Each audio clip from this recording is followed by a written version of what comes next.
Sweet Christmas. Shout out to my birds.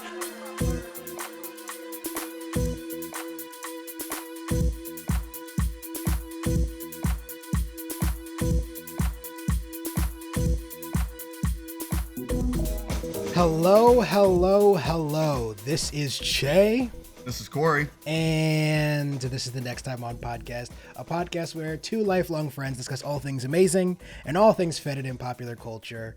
We're like Mark Spector and Stephen Grant in that one of us is a figment of the other's imagination. The question is...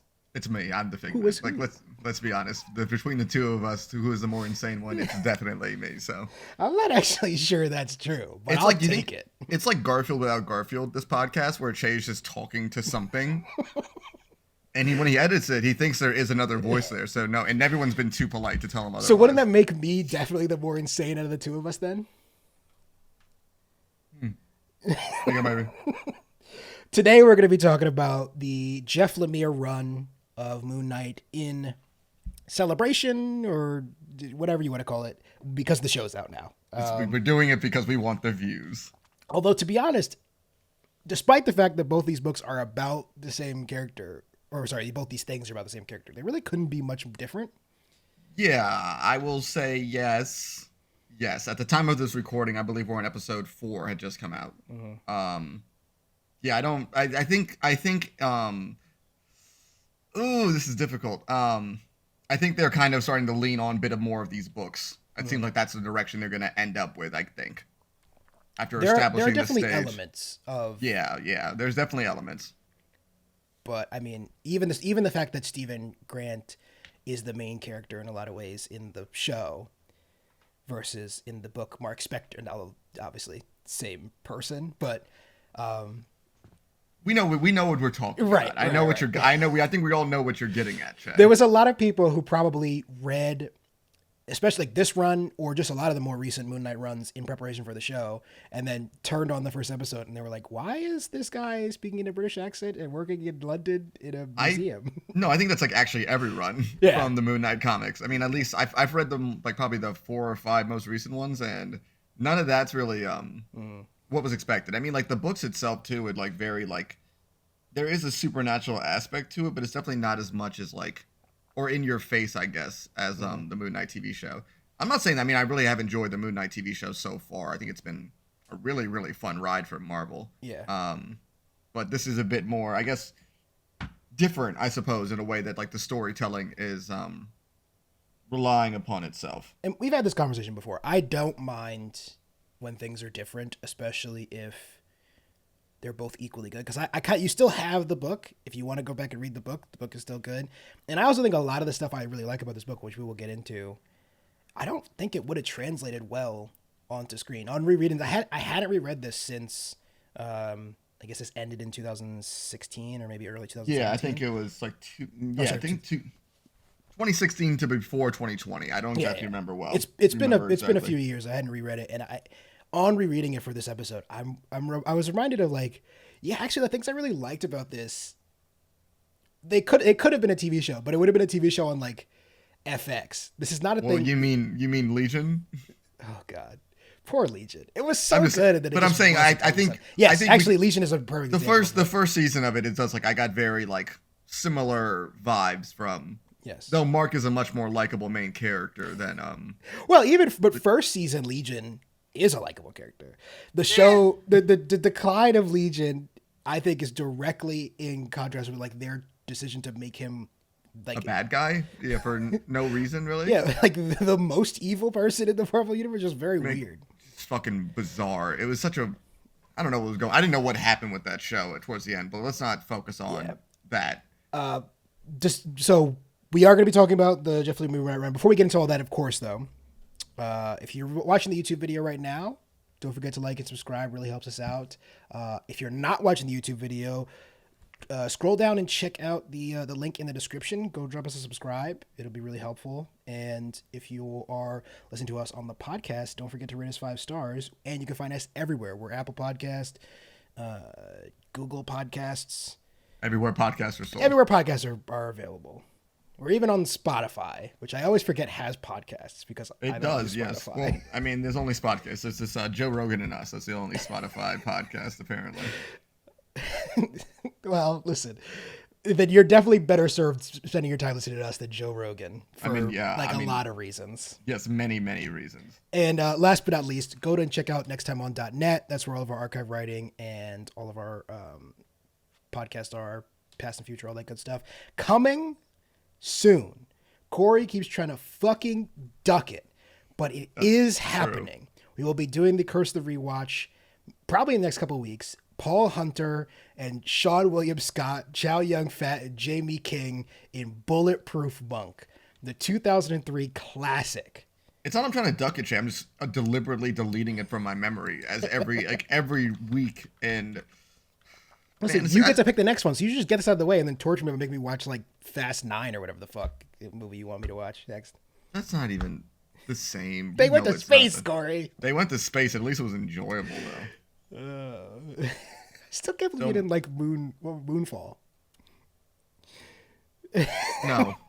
Moonfall was fun. I don't care what you say. Nah, man, Moonfall sucked.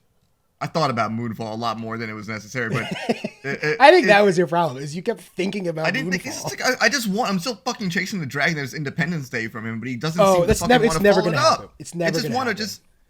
There's no like I don't know. There's no charm there. And I like the actors in it too. It was just weird and bad. I don't know what to talk about. Yeah, I mean Roland Emmerich is. I like Day After Tomorrow. I haven't watched it in like. I like some of his stuff, but again, he's like all action directors where I feel like he has some real hits. Like obviously, Independence Day is an action classic, and then he has like Godzilla 1998. So like, which on paper actually was a good choice, I guess, if you want to do a disaster film. But yeah, but it was his decision to cast Matthew Broderick, who I listen. Shout out to Matthew Broderick. Didn't even plan that one. Wearing a Ferris Bueller Day Off shirt, but. I mean, yeah. Why was he in that movie? I don't think anyone's ever figured out the human main characters in monster movies. Yeah. Ever. It's the human element. I don't understand why. Like, I don't give a fuck about the human element. Like, I never care. Never ever care. I think the only movie that ever really figured out how to use them was the first Pacific Rim. Actually, I shouldn't say the first Pacific Rim. The only Pacific Rim, because there is it works that way because they're in giant robots. They have to fight. Yeah, that but makes Idris sense. Elba is like a sick character in that movie. Yeah, You're no, really but I'm saying rooting for him. But it makes sense in the context of it. The human characters in the other ones are just all they can do is look up and be like, and that's all they can fucking do, and it's boring as shit. Yeah, that's fair. Or like you fucking throw them in random movies like the fucking first Sonic the Hedgehog. Like I don't give a fuck about James Marsden and his fucking girlfriend or whatever. I don't give a shit. Is there a girlfriend plot line in the Sonic the Hedgehog movie? There's a fucking rom-com plot line in the second one. There's a 20-minute spin-off that I thought I blacked out and ended up in the wrong movie theater. Good for James Marsden, just cashing blockbuster checks in movies that people I think routinely forget he was in. I think a lot of people don't realize that he's Cyclops. That's okay. I think he wants to forget about that too. It's okay. Yeah. There's nothing wrong with that. Yeah. Great casting of Cyclops, but the director was just like, "Fuck this guy." Yeah. All right, let's talk about Moon Knight. Okay, this insanity that is good insanity. Yeah. I'll say that. First up, as always, part 1 of our book clubs is who the fuck made this book, and the answer is a guy you've definitely heard of. The one that we have talked to death on this podcast if you have been listening before. Not in a bad way. And then a guy you probably actually haven't really heard of, except for we have actually talked about the other book that Lemire and Smallwood did together. So, of course, Jeff Lemire. I don't think at this point he needs any introduction. If you are listening to this podcast, you'll be well aware of him. He's probably currently the most famous comic book writer in the world. Maybe Alan Moore still has him edged out because of the success of Watchmen. But, I mean...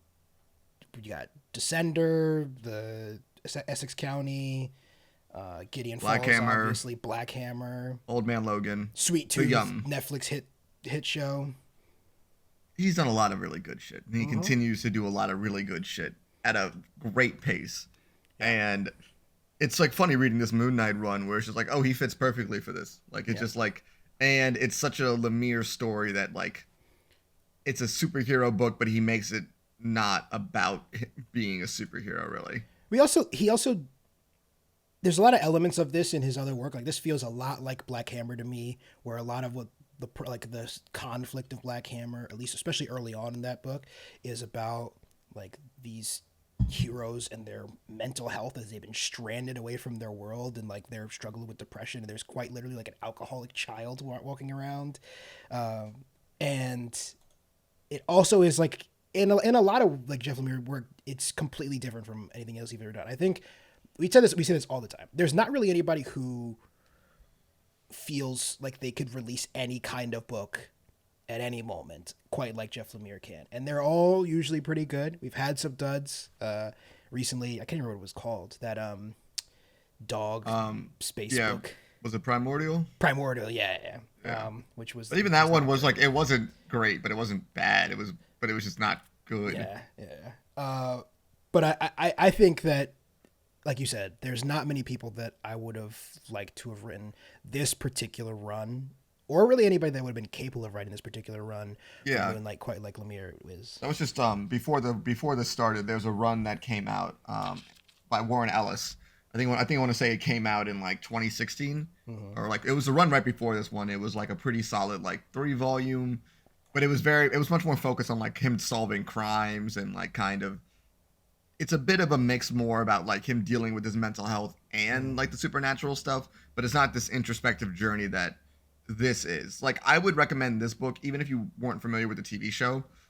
I think this would be an interesting book just to kind of read like by itself, where you're like, because I mean, even as we're going to get into, we don't really ever get the answers to what the questions they were posing in the beginning. Yeah. And you do feel like the same sense of confusion the entire time. And I think that's a very impressive thing to like kind of like string along, and when you get to the end of it, you're very okay with it. Like I think like with Mr. Miracle, even though it was like a solid like ending, you got like the answer to what it was.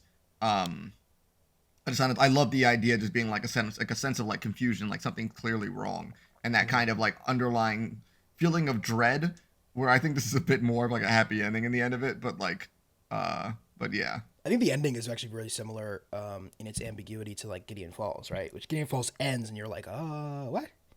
That's Gideon Falls. Well, Gideon Falls ends like a fucking horror comic though. This one ends more of like, at least like the idea behind it. It seems like it's a good ending for this kind of character. Spectre does conquer his demon and well, even then though. Well, let's talk about the plot though before we like kind of talk about the ending itself. Yeah, well, quickly want to touch on Greg Smallwood, who, like I said before, is maybe not somebody that you would have heard his name. He is currently writing or drawing, doing Human Target with Lemire, which is fantastic. We talked about, I think, the first couple issues of that. We will definitely check back in with that. Don't worry. But he gained fame on Dream Thief with Jai Nitz, who. I can't say I've ever read Dream Thief. I don't really know anything about it. I looked through some of the art. It's very much in his style. He has a very particular style, which I think is like sort of color pencil effect. I don't think he's actually drawing with color pencils because nobody does anymore. Everybody just uses computers. But he's got this like sort of semi-realistic. And this book, I think, is where his art really shines for me. And it might be because I think the contrast between his art and the other artists that come in halfway through. Some of it's good. I'm not saying any of the art in this is bad, but I think Smallwood's art, Smallwood as the artist, is probably the best of the ones in here. We have. I like his paneling a lot, and I think he has a very like clean like style to it, where it feels you can get a lot of expression out of it. I really do like this kind of art. It reminds me a bit of like a more like, I don't want to say realistic, but very similar to David Aja, the artist from the Matt Fraction Hawkeye series. It almost like Cliff Chang, who's like famous for the Paper Girls and Wonder Woman run a while back. It's kind of like that similar. I really like this with like some heavy lines, and you can like definitely, even if the characters look the same, which is very regular for comics where it's a bunch of just white men, you can still tell them apart.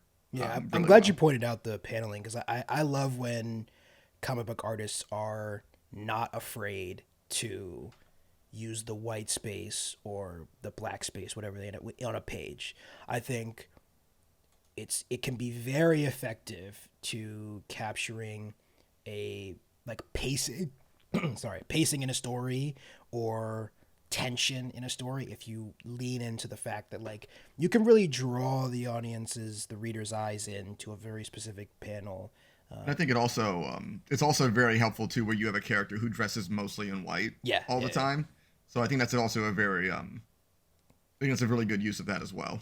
Yeah, and I think that's the biggest change when you go between the artists in this book. Just quickly shouting out the other ones. We've got Wilfredo Torres, Francesco Francavilla, and James Stocco, who do the other three art styles when we jump between the three other versions of Mark Spector: Stephen Grant, Jake, oh my god, blanking on his last name. Clockley, and then I don't think we ever get a name for Werewolf Alien Man. It's fine. But those artists. I think it's still Mark Spector though. Yeah. Like I think it's supposed to be still Mark Spector, but like okay.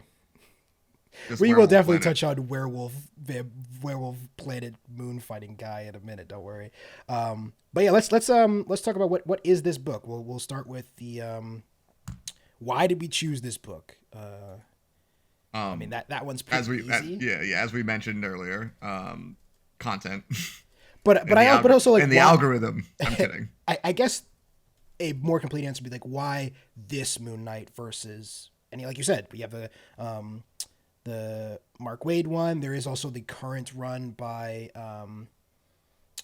Jed MacKay that's actually pretty good. Yeah, that one's a pretty solid run so far. I gotta say though, I think the Warren. If you were gonna pick this one up and like it a lot, I would also recommend the Warren Ellis run really strongly. Did I say I said Mark Waid, didn't I? You did say Mark Waid. I think I would say though, if you ever pick up, I definitely recommend picking up both of them. They are both extremely good. And I don't know which one I would put before one or the other, but I think as a standalone book, this is because it doesn't tie into anything else. I think that's one of those you get books like this where it's just you just get your story front to back and there's a completed story arc, which is very rare in comic books because it's a never-ending cycle with these kind of characters. But I think as a book to be discussed, I think this is definitely the best version of that. I also think when we picked it, and this has proved not to necessarily be the case, I think we both thought the show would be much closer to this version of Moon Knight than other versions. Which it is in a lot of ways where they're both, the show and this book are, I think, most interested in Spector's and I think that we're going to be disorder. I think we're going to be leaning a bit more into this run in the final two episodes. I think we're going to be leaning a lot more into this run. Yeah. Jay, you should watch that episode. God damn it, I want to talk to God. You can talk about the episode. I don't want to do that. I don't want to. Corey's hinting at the fact that I have not seen episode 4 yet, which came out today. But listen, Corey hasn't watched Taskmaster episode 1 of season 13 yet. Which we do a podcast legendary experience about comic books. I know. I'm just trying to give you shit to deflect from the fact that I didn't get a chance to watch it. Like you said, this is sort of exists in a vacuum. But is there any pre-information that the reader needs going in? Backstory, influences. I mean, shit. I don't really have much of a backstory. Well, and that's kind of the point, right? It doesn't really. We sort of get an origin story for Moon Knight in this book at the end. Yeah, they do. Moon Knight's a superhero who has dissociative identity disorder. Mm-hmm. And back in the day, even specifically, we see when he meets Khonshu for the first time. And this is actually a good job of introducing this, because back in the day it was just he's crazy, and now you can't do that. Turns out we have a slightly more nuanced approach to mental health in the 2000s. Only slightly more though. Slightly, but I think it is kind of it's actually kind of cool to have a character like Moon Knight in today's world, especially today's superhero worlds, where a character is suffering from mental health issues and he doesn't become a raging asshole like David Haller from Legion. Yeah. We have a lot of characters that especially recently have outwardly struggled with depression, but nothing more nothing less common. I think depression is still probably the most common mental health affliction, at least certainly in America, unless ADHD. But I don't think superhero with ADHD is a very interesting book. It's hard. It's hard to it's hard. It's just Spider-Man cleaning his room for 7 hours and then. But yeah, so let's run down the plot. This one will be probably one of the quickest plot summaries that we've ever done in a comic, because I think a lot of this book is not really about what happens, but the interior development of Mark Spector / Stephen Grant / etc. I can't remember what we decided, Corey. Am I doing this or are you doing this? I think you're doing it this time. Okay. So basically, we find Mark at the beginning of this book, and he is in a mental asylum with these like figures from his past that it's sort of unclear. Are they really figures from his past, or is this all an elaborate illusion in his mind? Really, this book starts with him basically escaping from what's the doctor's name? Do you remember? Dr. Garrett or something? Garrett, it was close. It's supposed to be close to like I think like Emmett or something, but red-haired doctor lady. We don't. Yeah. And it's and okay. her two It's okay. They're not almost actual characters. cartoonish guards Yes. that love nothing more than beating up mentally ill people, which I would love to say is probably not accurate, but definitely is if you've ever seen some of the truly horrifying documentaries about mental health asylums. I mean, there is a point though where he was like, these places don't exist anymore, and yeah. Although I'm not, is that true? He said that with such authority that that is true though. It's not the same. Like there's like mental health facilities now, but Right. There's no way. It's not the same, especially not electric shock Oh therapy. yeah, well yeah, they're definitely not doing that anymore. Yeah. Like this, like, but he's like places that are basically prisons. Like it's not the there's There's a lot better of ways. voluntary ones that you can. Exactly. It doesn't seem like he was like forcibly. Yeah. Yeah.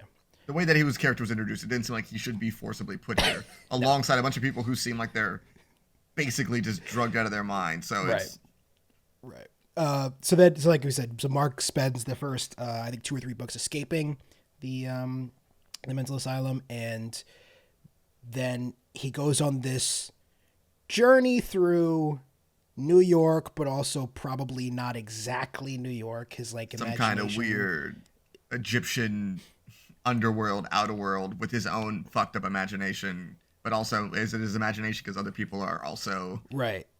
Yeah, that's one of my favorite touches is Gina Gina's the only one at the beginning that doesn't see anything. She's like, there's that line where the zombies are coming out of the train, and she's like, those look like orderlies to me. And she's the only one of the 4 of them. So the people that have escaped are people that have escaped and are conscious, because there's Gina, Mark, Francois. Well, they called him Frenchie. So I'll just go with Frenchie. And then we got easy. Crowley. I think his name is John Paul, just so There it's you like the Frenchie. And also you're forgetting about I cannot remember her name. His wife, ex-wife. Because her name's not Layla in the book, but it's very clearly the same character who's playing Layla. Is it Glendale? It's probably not Glendale. You think his wife's name was Glendale, Jay? I can't remember her name. She's kind of a non-character. It's Marlene. It's Marlene. Yeah, goddamn, Glendale. She's kind of a non-character, so Yeah, but still, Glendale? Come on. I didn't really think her name was Glendale. It's just the first 2-syllable thing that came to my head. I don't believe him. Yeah, so then they the band of ill patients basically escapes and traverses across Cairo / New York to confront Khonshu. And once they've reached their destination, Mark Spector realizes that actually he has to go back, and his journey is meant to end in the asylum. This is after he's lost really everybody. I think everybody except for Gina doesn't survive this book, right? I think Gina, and it seems to be Crowley seems to make it out, but it seems but Crowley has sold his soul to Anubis, whatever that means. He gets his soul, but he gets it back though. Yes, that's true. But because then Mark has to go get Anubis's wife, who and say it. It's okay. It's okay. You can say Anubis's wife. Anubis's wife, the other Egyptian dog god, who I probably should know the name of, but don't. He exchanges her for Crowley's soul, and then, like I said, the rest of the journey that Mark Spector makes as he's going back is obviously a physical one, because he's traveling back through. Or again, the question is any of this really happening, or has the entire time Mark been sitting in his room in the asylum? That's neither of those things are entirely clear. That's kind of the point of the book. But we get this confrontation between his three main personalities, plus Alien Man. As the book goes on, Stephen Grant and Jake Lockley, they begin to confront each other, and Spectre realizes over the course of the end of the third volume of this book, that he no longer needs them. Yeah. But he does. I think at least to me, what the explanation for it was, where I mean, I read the first volume of this a while back, and I didn't realize that I didn't finish it until we were going through for this book club. And when we got to that one point, I thought it was a really weird message from Lemire when he just like forgets about them basically, and he like shuns them off as pretty much being like, I don't need you anymore. It's kind of a weird for a scene where we as the reader know these are all like sort of figments of his imagination. It's kind of a heartbreaking scene to watch them disappear into dust. Well, yes, but I also like the fact that he ties it back together, and they also come back in a sense where it's just like, you don't really get rid of us, because that's not how mental health, that's not how diseases work. Where it's like, I like the end of this book. I'm sorry to jump ahead a bit. Sorry, we can keep going though, but like, we're kind of at the end. I mean, he confronts his alternate personalities, including Moon Knight and Khonshu, and realizes that he needs them, in that they're always going to be a part of him. And like you said, Corey, that's not really how mental illness works. You can't just decide you're healthy.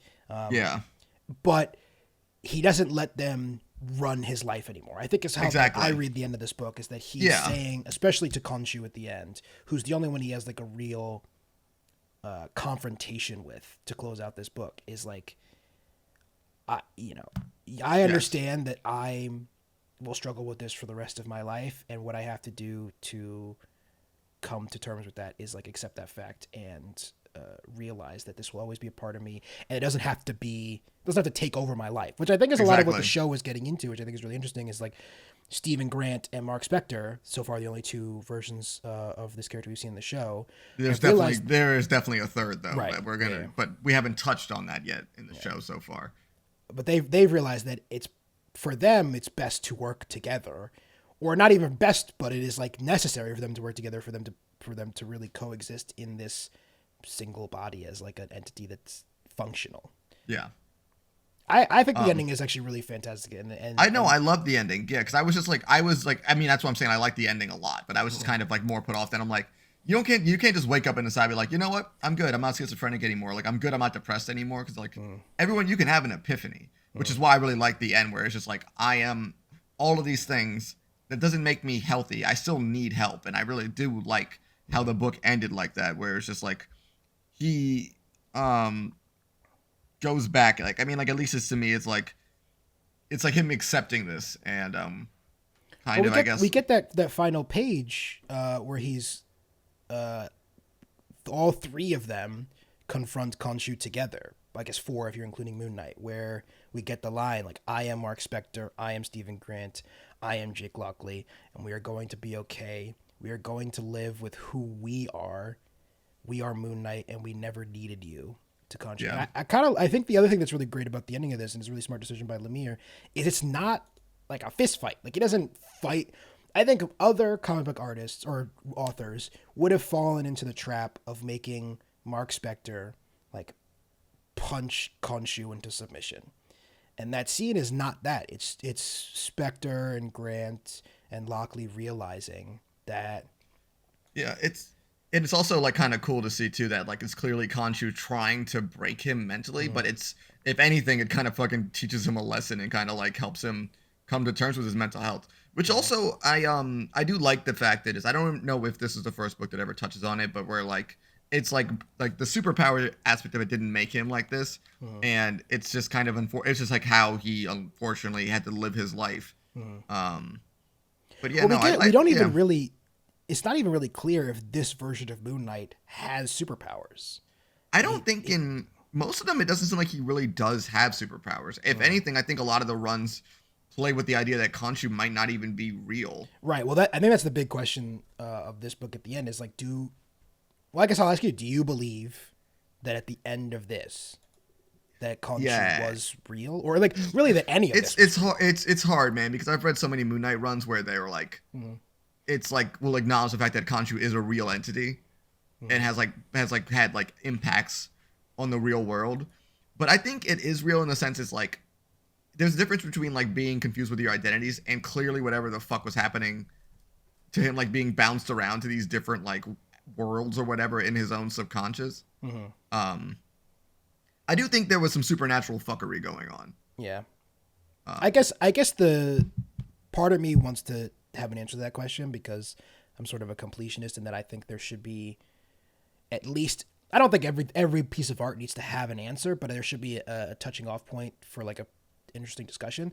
But also part of me wants to, and I know it's like a crime now to quote this book, but a lot of it reminds me of the Albus Dumbledore quote in Harry Potter, where he says, "Of course it's happening inside your head, Harry, but why on earth should that mean it's not real?" Which I think is a lot of what this book is about. Is like, that's very true. It's just because this might not be real in real life, this could be literally a book about one guy sitting in a room having a epiphany, like, but just because he's not quite literally walking across sands and pyramids in New York City doesn't mean that his character development, his realization is any less real, which is the point of this book, right? Which is also a very like fun thing about Marvel Comics and the universe in general inside of it, where we do know supernatural shit exists, but we both can walk away from the story where I'm like, I believe there's some supernatural shit, and you are like, I think it's all in his head, and we both could be right, and but neither of us know for sure, and I think that's okay though. I like that. I think it's a good story right there, where you leave where the end is ambiguous, but neither of us are disappointed with it. I think that's the cheat code of having this set. Like if this was an Image book and this was like a standalone character that existed in I would be on your side then if it was a standalone character. I'd be like, but like I don't even know if that is my side. I don't know. Okay, that's fair. Yeah. Like I mean, I just fucking know that Moon Knight fucking wielded the power of the moon recently and took Thor's hammer, so I'm like, that's, I guess Khonshu's real then, because fuck it, basically. Right. Yeah, I think like you said, having this exist in the Marvel universe is really important. It also exists in the real world where Marvel movies are happening, which I love that touch. There's Jeff Lemire shooting his shot, being like, "There will be a Moon Knight movie one day," which. Well, he's like, there's a 2-bit character like Moon. Well, actually, he wasn't wrong. There wasn't a movie, but if there still might be a movie. There still might be. If we're all thinking Oscar Isaac is just in for a like a Disney Plus limited series, and he's not going to pop up in a movie, we're all kidding ourselves. You don't get him and then be like, nah, he's cool for one TV show. We're done. Yeah, I mean, Oscar Isaac has proved that he's obviously willing to do very critically acclaimed work. He was the Ex Machina. He was in Inside Llewyn Davis, but he will show up for 3 Star Wars movies and cash them checks. So he will, and I respect him for that. Do both. I'm just saying. I mean, like, I would love to see Kit Harington and British Oscar Isaac play off each other in a Blade movie. Oh my God, Kit Harington, Oscar Isaac, and Marshall Ali playing the straight man in a fucking Marvel movie sounds really, really fun to me. Yeah. Instead, we got the Eternals, which just what if that had been a TV show, Corey? Would have been much better received. Would we have solved COVID by now if the Eternals had just been a TV show? Would the world be a better place? Oh my God, Che. Okay. Let's keep going in this show that we do. I mean, that's pretty much the plot summary. Again, like I said, the plot of this book is not. I think a lot is like really not that important. It is about this journey you watch Mark Spector go on, and where he ends up is like I said, the end of this book is really, I think, the most effective part of it. Yeah, and I actually think the beginning and the end are kind of fantastic, and we will talk about the middle in a few, which I have some maybe not entirely positive thoughts on. Is there any effect of this book though going forward? Do we have any? I mean, like we said, there are elements of this obviously in the show, but as far as like canon, this book isn't really. I think it is technically canon. It's technically canon, but like it doesn't necessarily affect things one way or the other. Right. I think the most recent Moon Knight run, which we talked about the first issue, might Khonshu still shows up though in Moon Knight books. Yeah, it's fucking confused. I don't know, man. Shit. I think this is technically in continuity, but it's. Yeah. I think it would. I mean, Marvel's a bit more explicit when they do like Elseworlds things. They're very big priding themselves in telling the continuous storyline, which I do respect. It's also like, as with all comic books things, nothing is really permanent, which can be good and can be bad. So The like sliding timeline is a motherfucker. yeah, even when a character conquers his demon, quite literally, that demon will come back. Don't worry. Mm-hmm. I mean, how many times has Wolverine gone and killed the people that made him Wolverine? It's like, hey, he's getting better. It's like an endless loop. So, do we have anything else to say about what exactly this book was? No, I don't think so. I think we kind of covered most of it. All right, I'm trying to figure out what like the gap of the Moon Knight stories that are happening. Well, there's just the one run currently, right? Just yes, the Jed McKay I'm just book. wondering because like this ended, I think in 2019, so it's been a minute. Oh, this book ran all the way to 2019? I think it might have 2018, 2019. I mean, it took like 15 issues or something. It took a long time. It wasn't a short series.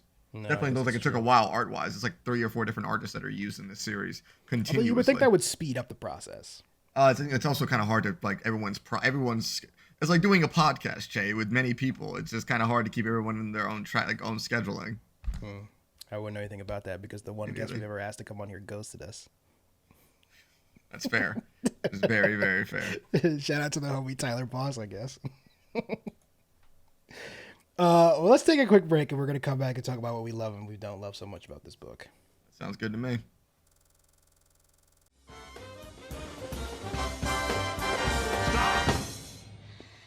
Now, this one really upsets me. We have an out-of-tune player here. Before I continue, would that player care to identify himself? No? Okay, maybe a bug flew in my ear. 115. 5, 6, and. No? My ears are fine. We definitely have an out-of-tune player. Whoever it is, this is your last chance. And there it went. Now, either you are deliberately playing out of tune and sabotaging my band, or you don't know you're out of tune, which I'm afraid is even worse. Reads 5, 6, and. Bones. 5, 6, and. He's here. Tell me it's not you, Elmer Fudd. It's okay. Play.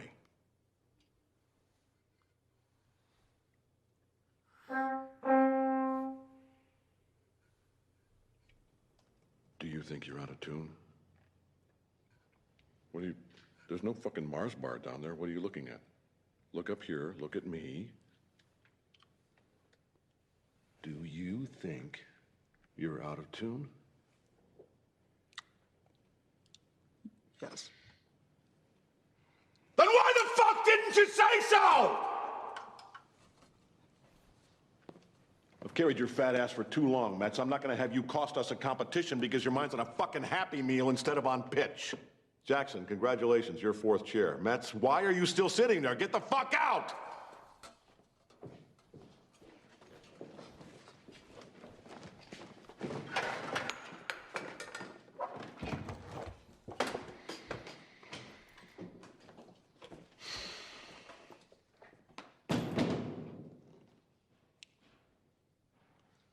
For the record, Mets wasn't out of tune.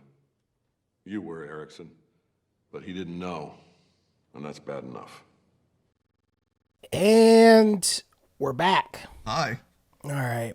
Time to talk about what we love, what we don't love so much about this Moon Knight run. We'll start with points of criticism, what we don't love so much. I think, so this is broken up into 3 volumes. Issues 1 through 5, issues 6 through 8, and then 9 through 14.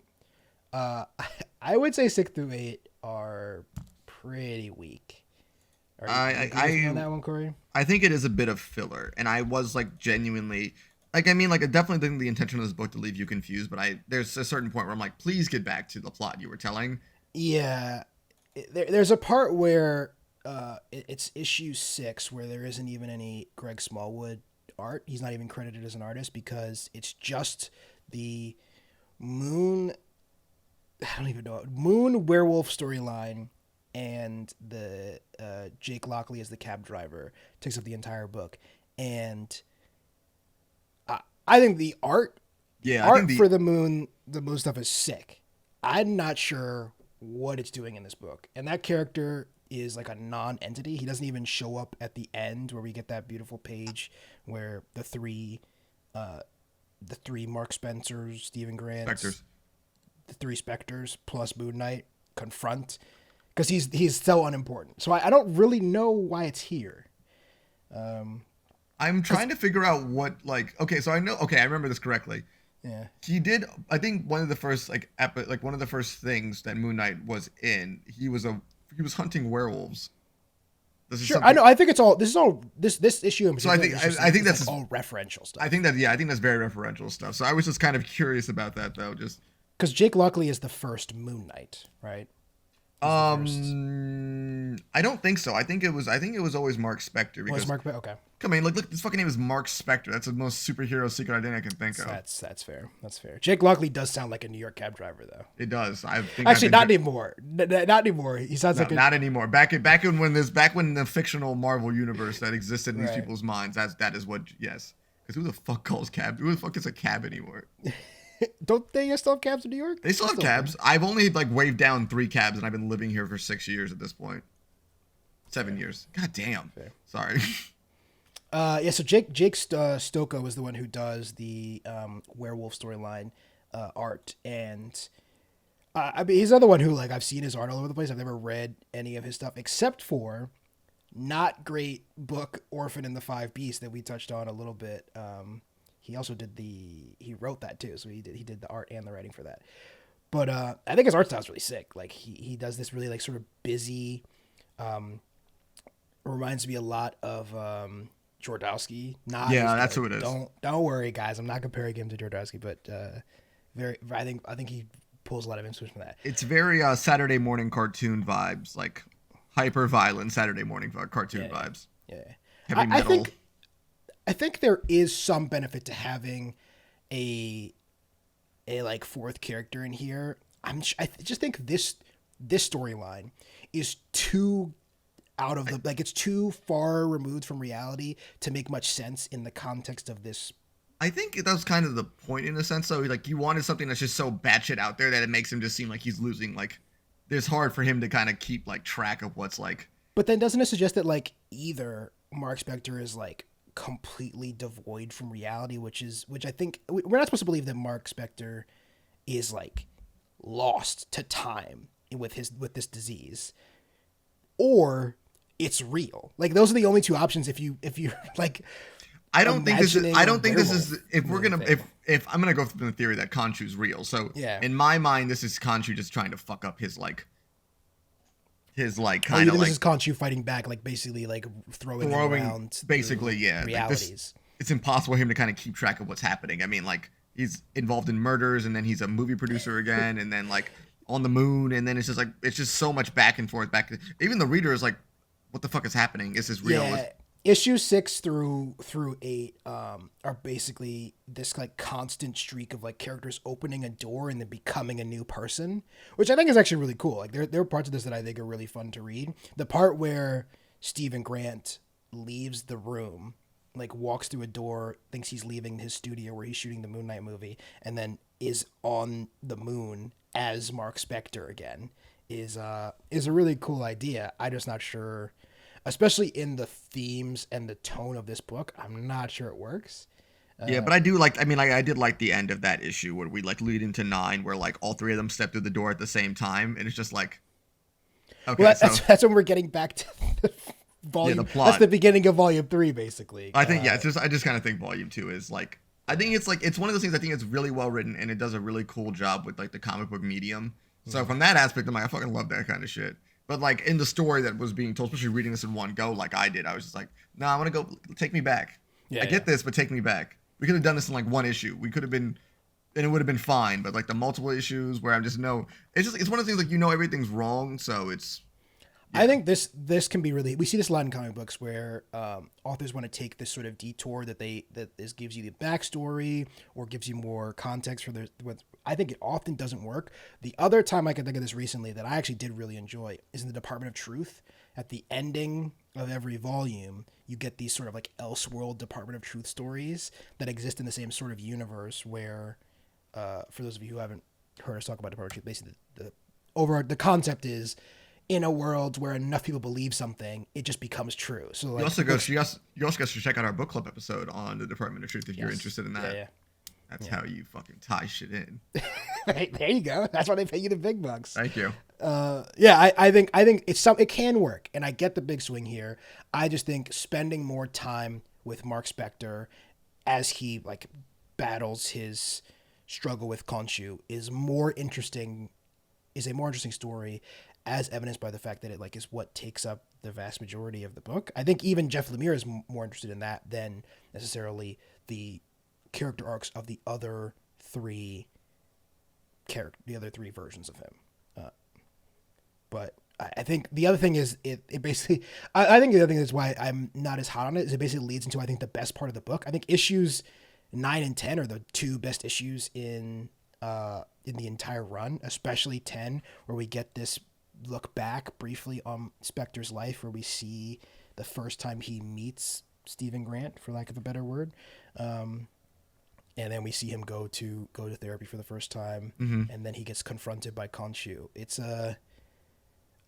as far as like origin stories go, it's one of my favorite that I've seen for like a character. That's also something that's pretty subtly done, which I think is why I like it so much, because it's not really an origin story. Nobody gets bitten by a moon. And also like it a lot too. I like it a lot too, where like it is obviously like a sad storyline, but like and Steven's like he didn't like his talk about his father like didn't like him, but we really don't see any indication that his father like had thought anything was like anything like any kind of dislike towards it. It's just well, I think Steven doesn't have a father, but then we can see Mark talk about how his father is. Well, I meant when he came to Shiva, like after his father,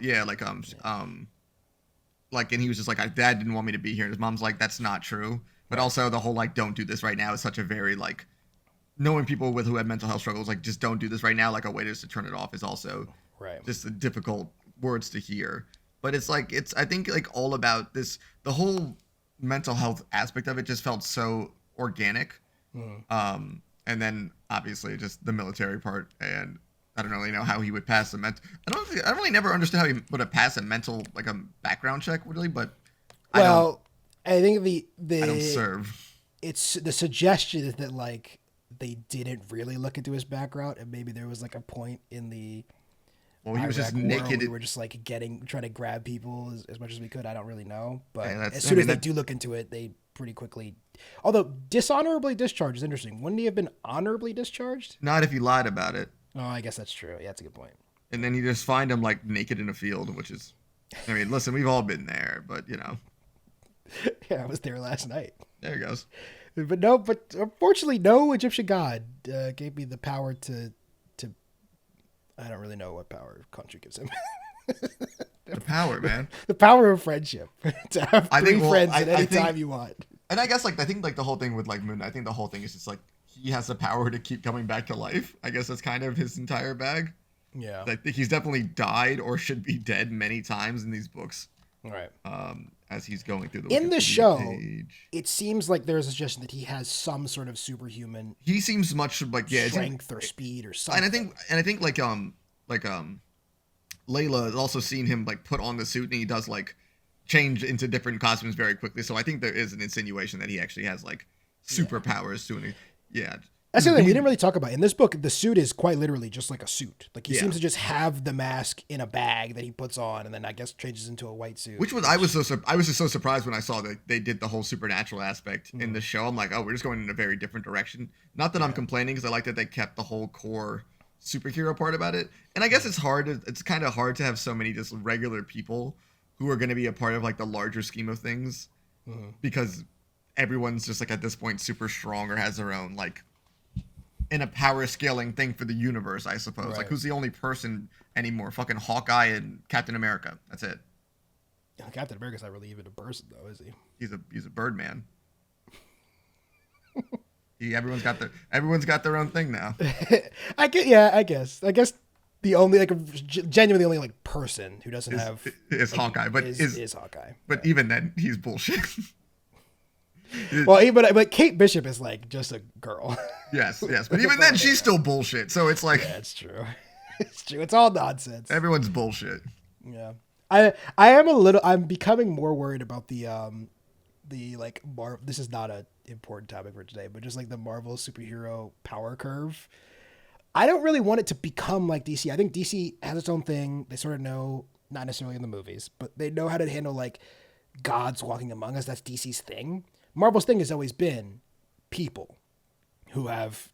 Okay, I disagree with this, and I always hear people like I hear that a lot, and I feel like I always kind of like the way that Marvel approaches their stories. They definitely take it from more of the person aspect and with a person with superpowers, and I feel like DC does the whole superpowers how they adopted people, but Marvel still got some people who are fucking batshit. Oh like, yeah. I'm just saying that because we're eventually definitely gonna get Silver Surfer, who's ridiculous. Captain Marvel, who already is ridiculous. Right. Thor. But even that, I think they realized pretty quickly Thor. Like, we had to shovel Captain Marvel off planet so that we could tell these stories that we were interested in. But I mean, I think the difference is like the household name characters, the like faces of each comic book line are like for DC, it's Superman, Flash, Green Lantern, Wonder Woman. Even Batman is like ungodly rich and like doesn't seem to have to sleep or eat or do anything. It's insane. Yeah. And then on the other hand, you have Spider-Man. Yes. They feel like Marvel is more real people. I don't disagree with you on that. There are obviously, I mean, we were just talking about Human Target, which Jeff Lemire is writing for DC, which is quite literally just a guy who gets poisoned and like has to go solve the crime. And then, then we have, like you said, Silver Surfer and Captain Marvel and Thor in Marvel too. So it's not, it's obviously, it's not binary, but I do think there is, especially in the movies, there is this like, Marvel is still trying to cling to the fact that these could be guys walking around your high school, which will soon not be the case anymore. I don't think. I think like that Marvel is very much like we want to focus on what the human story is, and then like even the most like the new Thor, which I'm assuming you have not seen the trailer for. Nope. But I mean, they kind of guess it seems like it's like him trying to find his place in the universe, which is a very like that's just a human story idea. There's a lot of hints of that at the end of Endgame where he's talking to. He just happens to be a very buff, muscular man with a giant axe thing who can fly around. It's just. Yeah, he just happens to be. Just happens to be a literal god. That's all. All right, back to Moon. Let's talk about what we liked, what we actually really liked about this book. For me, I think the best part about this book, and we've touched on it before, but I'll just mention it again, is I think the ambiguity of not just the resolution. Obviously, we don't, like you said, how this book ends is not really clear. But I just love the fact that this could be. This could exist in his head, right? It reminds me a lot of lots of other things that come before, but the thing that came to mind in particular is like Shutter Island, which I think just because I rewatched it recently. No, like Shutter Island's a very good This is superhero Shutter Island. I will agree on that one. This entire story that happens, and at the end you're asking yourself, did it happen or did it not happen? And I think Lemire does a really good job of writing around that idea in an interesting way, and not just in like a sort of a got you gimmicky way. Yeah. Yeah, I know. And I don't think like at the end of it wasn't even to me. I never like, it wasn't like you escape from asylum. I guess the end to me was just more like, yeah, no, I need to go like actually get some help. And I like that. And I mean, as we see, like, well, I was looking through, like see where the story went post this for Moon Knight as a character. And I do like the fact that currently in the book, he's just actively seeing a therapist. He was doing the same thing in Warren Ellis, but of course, as all therapists are, it turned out to be evil. But, just kidding. Why are men that write books and TV and movies so afraid of therapy? I don't know. There's something in that, but we're not the podcast to tackle it. Yeah, we're not a therapist to talk. They won't go to the therapist to talk about that, so, So they'll never know. Yeah, another thing I really like about this book is that it's not really a superhero book. I mean, it's a Marvel book, it's a Marvel superhero, but Moon Knight doesn't fight any bad guys, doesn't rescue the damsel. It's a book about... He is the damsel. Yeah. And he rescues It's a book himself. about rescuing yourself. It's a book about confronting your problems. It's a book about therapy. It's a book about about therapy and Egyptian gods. Yeah. And my last general point is I love, just as a story device, evil mental asylums. I mean, of course, they're like the evil therapist thing. They are played. They're definitely over exaggerated. Although there are some truly horrible documentaries about. I mean, this is absolutely not a recommendation. I'm not telling you right now. Do not go watch this movie. There's a movie, Titicaca Follies or Follies, that is about a documentary about a real mental health asylum in Massachusetts in the 60s, and they do some truly horrendous things, much worse than what these two cartoonish clowns in this book and the doctor are doing to the patients there. There's a special kind of like horror underlying the fact that like you're just trapped somewhere and also just being gaslit. It's so scary. It's a very scary concept to me. It's a very intentional but like parallel to Nurse Ratched in One Flew Over the Cuckoo's Nest, who is the most evil character in the American canon ever, I think. Or like Ben Stiller in Happy Gilmore, where he's... Sorry, I didn't mean to cut you off. No, it's okay. It's okay. I just was not expecting Ben Stiller to come up in this podcast. But in the more fun versions, like One Flew Over the Cuckoo's Nest or Shutter Island, I think asylums are just like a great story device. And I think it really works with this, but a lot because we keep revisiting it, right? We even get, when we're in the police station, the detectives are the doctor and her two cronies. Yeah. So, yeah. All right, what's our favorite stuff? What's our favorite stuff in this book? I think, I mean, at least I see what you've written down, but I definitely think Moon Knight. Just, well, you have Mark Spector, but like just the character itself, he just becomes so like likable, and you're very much just rooting for him to like make it through this, because it just seems like it's so much baggage on top of him, and you just kind of start feeling so bad for the guy that you're kind of just hoping he gets the happy ending at the very end. Yeah. I mean, I also, think this book doesn't work if Mark Spector is not like a really well written character, which he absolutely is. And I mean, we'll talk about it more, but I mean, I thought the art in this was just fantastic. Smallwood is. I'm really disappointed. When I looked him up, he hadn't done more work. Apparently, I forgot. I read the pitch and I fucking forgot. He was like, he pitched something to DC and didn't end up getting picked up, and it sounded amazing. But I'm glad that Human Target ended up working out. Yeah. When I saw that it was like him and Tom King were like teasing a project for a long time, I was so excited, and I was disappointed with Human Target, but I am once again happy because it's a good book. I also really love Crawley. He's just like a great character, and that storyline with Anubis is great. Crawley gives out some really, really solid dialogue throughout the entire thing. But I mean, I think the storytelling itself in the book is probably my favorite aspect. I mean, besides my and ours like little criticism of that kind of middle ground hump, which is always kind of like, it's funny when you get to the climax of something and like that's kind of the part that you don't necessarily love the most. But it sounds like we both really like the beginning and the end of it. I still think the story in itself, and I just like the journey that it took me on, was just very fun, because I just never really had a sense of certainty, and I like that. I really like that a lot. Yeah. I think I like the uncertainty of this just really works well, and is just such a bold choice. Like, I think there is a version of this book that is frustrating and really irritating to read, and exactly. I think that's what it is.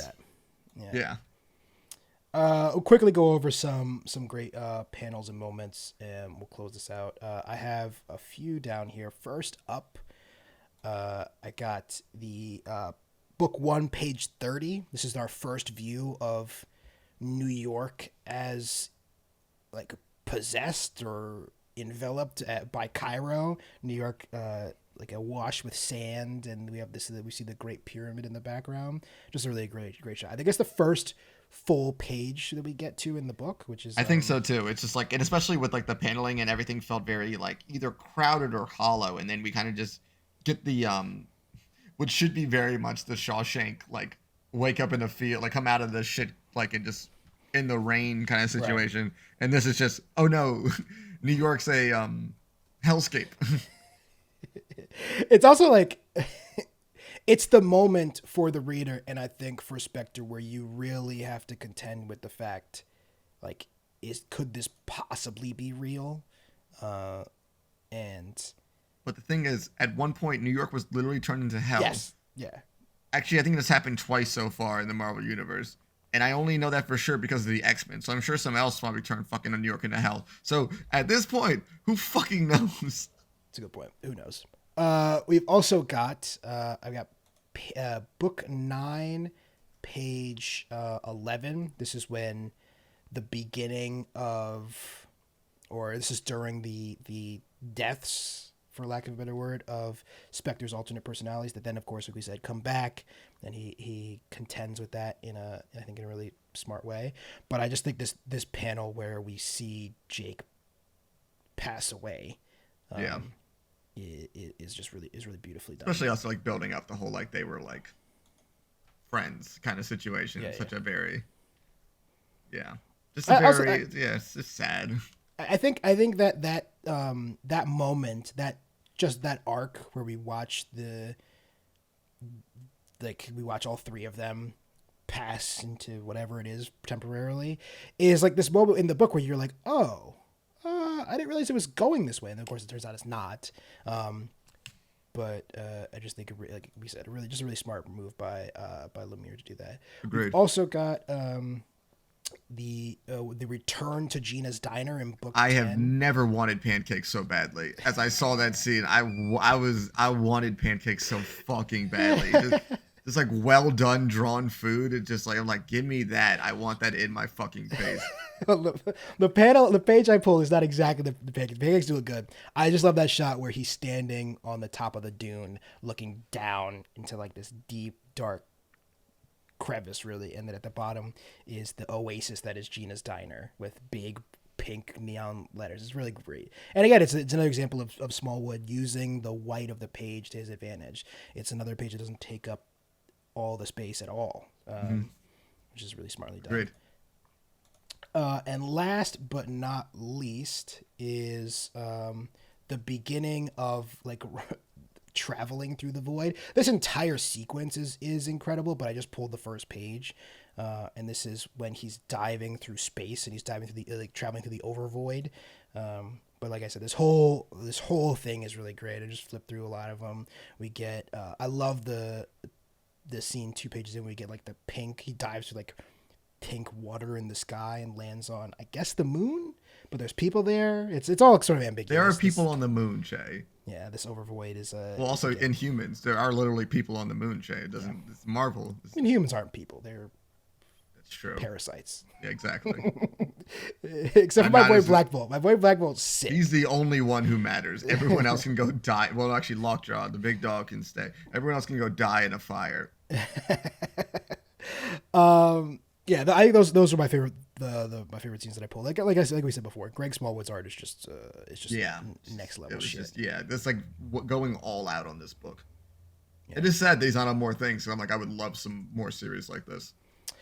God, I hope Lemire comes back to Marvel soon, or does another like. It would be very fun. Do you think he will? Yeah, I'm sure. I'm sure he'll. I'm sure. I mean, like you do. I mean, people do superheroes because of one of the reasons people got into comic books. I can imagine. Like, I mean, obviously Grant Morrison does take breaks occasionally, but you know. Yeah. I'll be this. This is my last book for DC. My ass. He'll be back. They'll be back. Sorry. There are people who have left, and then besides Alan Moore, who everyone comes back. Yeah, that's a good point. I guess Alan Moore is the one I was thinking of, but Alan Moore does just really hate comic books for some reason. It does. I think he hates the business behind it, which I've heard. I wonder why that is, though. I mean, Jack Kirby's most famous quote is, "Don't get into comics; it'll break your heart." Yeah, I mean, I guess because they fucked him over super hard, but you would have to think that like he's got to have some friends still in the industry who it's got to be better now, right? I don't know. All right. I'm sure many people have tried to bring him back, and he's probably turned it down multiple times. Yeah. I think apparently the only thing he's ever like done that was like, he allowed his name to be put on screen with it, like his own permission, was a Justice League cartoon episode. Yeah, I remember hearing about that. For the man who's had everything, one of the greatest short comic stories ever. Although surprised that he doesn't like the Watchmen movie. It's not a good movie, but it is basically but word for no, word but it's from like his yeah, book. no, but it fucking loses so much of the the point Yeah, of the it's book true. isn't the violent aspect of it. And Zack Snyder's like, Or the dicks. wouldn't it be fucking sick if fucking like you come through and like kick things and they all play Hallelujah while they're having sex? Like, Is that come what on. Zack Snyder sounds like? I've never heard him talk. I don't before. fucking know, man. This is this is like that's my Snyder bro perception. Yeah. I mean, I liked it. It wasn't a criticism. I love the impression. All right, I've got 3 moments that we'll go through really quick, and then we will close this out. First up is let me try and get the page number. Sorry, book 3, page 17.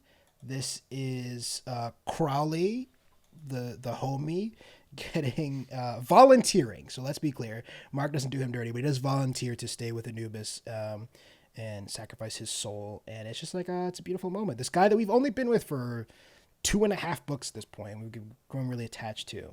Maybe it's because he has a sick vest on. But It is a nice vest. Yeah, really touching moment. Next up, we have book 4, page 21. It's just a great reveal moment. I'm Moon Knight, you lunatic. After we see, I guess I should just flip back to the earlier page. We think, like again, Mark Spencer is like Spectre. Spectre.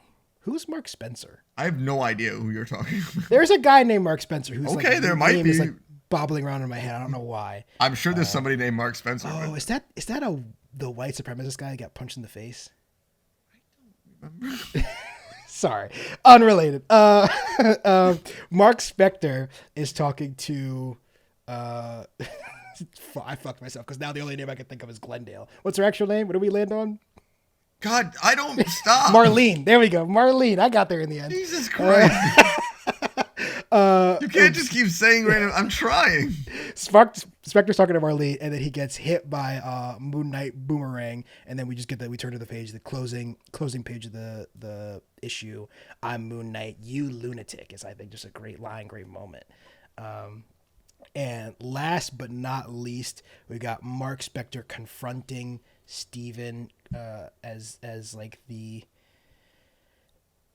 This is the culmination of the departure of all these characters, right?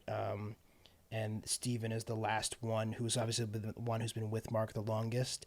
And it's just like that whole segment we already talked about. Really, we talked about it a lot. Is that whole segment where his personalities are disappearing and he thinks abandoning them is really beautifully done and sort of heart-wrenching. And then the final scene where he hugs Steven, and then we transfer back to Greg Smallwood's art. I think is just really, really great.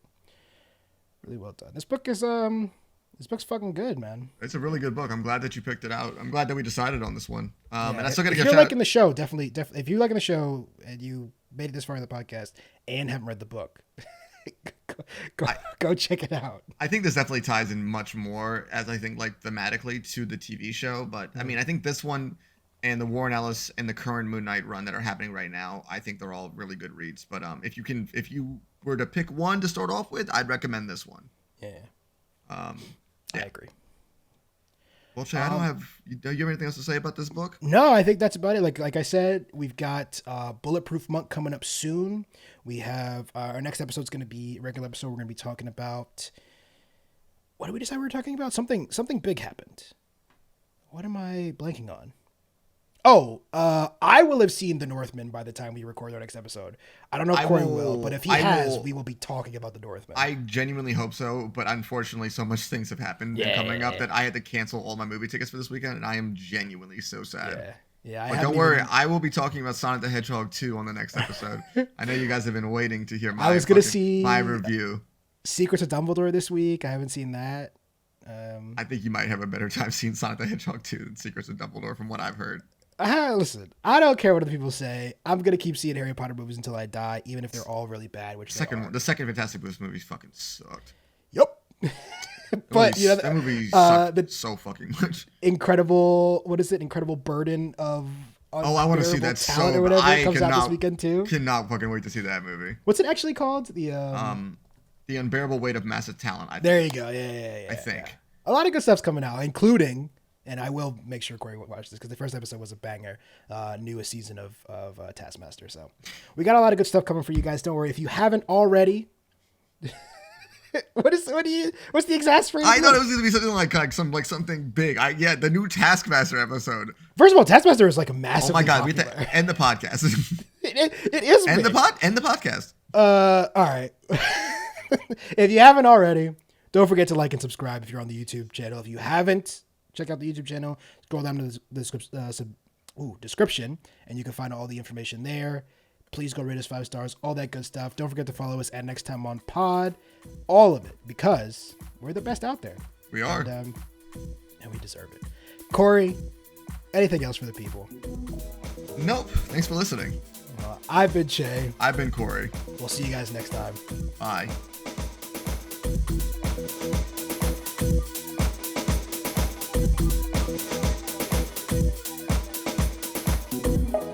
Thanks for watching. Sweet Christmas. And don't forget to subscribe for more videos.